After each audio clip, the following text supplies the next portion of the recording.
Salut à tous, j'espère que vous allez tous très bien. On se retrouve pour analyser ensemble qu'est-ce qui nous attend cette semaine d'un point de vue trading sur les marchés US.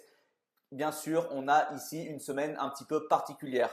Vous n'êtes pas sans savoir qu'hier, lundi 20 janvier, c'était l'investiture de Donald Trump en tant que 47e président des États-Unis. Et la question qu'il faut se poser, c'est qu'est-ce que ça va changer pour nous en tant que traders sur les marchés? Alors en fait, pour les novices et les nouveaux qui nous rejoignent sur les marchés ou qui n'ont pas tradé dans son précédent mandat, vous allez le voir, il va y avoir pas mal de différences. En fait, Donald Trump va vraiment avoir un pouvoir certain sur les différents marchés pour vraiment créer des pumps et dumps de sociétés ou bien des indices. En fait, Donald Trump va vraiment avoir un pouvoir notamment par rapport à ses tweets ou par rapport au discours qu'il va faire et forcément ça va avoir des impacts et des conséquences sur les marchés US. À l'époque, lors de son précédent mandat, en fait, lorsqu'il tweetait quelque chose, on avait une réaction immédiate des marchés. Que ce soit les marchés de la finance traditionnelle, comme par exemple les indices US, le Nasdaq, le SP500, mais également sur la crypto-monnaie ou sur le Bitcoin. Donc c'est pour ça que là, va falloir faire vraiment très attention à Donald Trump, à quel décret il va signer, à qu'est-ce qu'il va dire, quelle va être sa politique pour les États-Unis et comment il va être sur le secteur, on va dire, financier et de l'économie. Donc en tout cas, ici, pour nous en tant que traders, l'enjeu, c'est d'essayer de comprendre ce que va faire Trump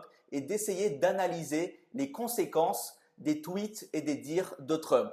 Mais je vous le répète, lors de son précédent mandat, entre guillemets, c'était assez rock'n'roll. On avait vraiment des pumps, ensuite on avait des dumps de sociétés, etc. en fonction de ce qu'il tweetait. Et à l'époque, il adorait Twitter, aujourd'hui X. Donc je ne serais pas surpris qu'il fasse exactement la même chose, notamment lorsqu'on voit que Elon Musk, bien sûr, est associé à ses côtés. Donc maintenant qu'on a vu ça et qu'on va voir dans les jours à venir comment va se comporter les marchés par rapport à cette investiture, on va analyser ensemble, on va dire un petit peu plus de manière rationnelle, qu'est-ce qu'on attend sur les marchés US cette semaine.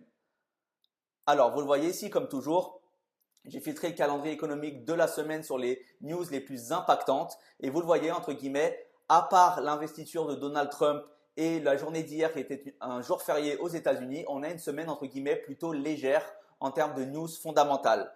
Notamment, on va arriver sur jeudi avec les inscriptions hebdomadaires au chômage et ensuite également sur la journée de vendredi où on va avoir les PMI. Et ce qui est intéressant ici, c'est qu'on va avoir les deux types de PMI sur les différents secteurs. On va avoir le PMI sur le secteur des services et on aura également le PMI sur le secteur manufacturier. Et enfin, à 16 heures, on aura également les ventes de logements existants.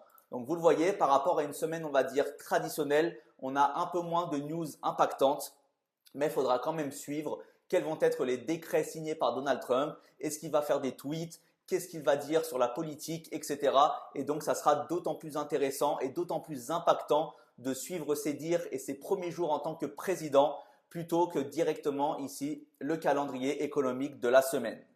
Et ensuite, ici, il ne faut pas également oublier qu'on est sur les saisons de résultats et donc c'est-à-dire qu'on a des publications de résultats d'entreprise. Donc là, vous le voyez, de ce côté-là, on a une semaine chargée à partir de ce mardi.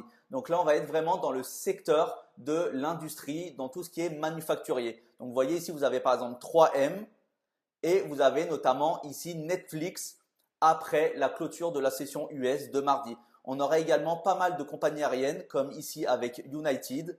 Et on aura également, par exemple, sur la journée de mercredi, Procter Gamble, Ali, Johnson Johnson ou Abbott. Donc, vous voyez, ici, on a par exemple vraiment ce qui est lié à la consommation quotidienne et également au secteur manufacturier. Ensuite, sur la journée de jeudi, on aura par exemple Texas Instruments, American Airlines, donc autre compagnie aérienne en plus de ce qu'on a vu précédemment ici avec United Airlines. Et on va continuer comme ça avec la journée de vendredi, donc avant la session US, avec notamment Verizon, société de télécommunications aux États-Unis. On aura également American Express, donc plus lié finance. Et on aura également ensuite Ericsson, HCA Healthcare, etc. Donc vous voyez ici, ce qui est intéressant cette semaine, c'est que ça va vraiment bouger notamment sur le SP500 et également sur le Dow Jones, qui est vraiment un indice vraiment plus axé sur le manufacturier. Et en fait, ici, on a vraiment une pluralité de sociétés avec différents secteurs.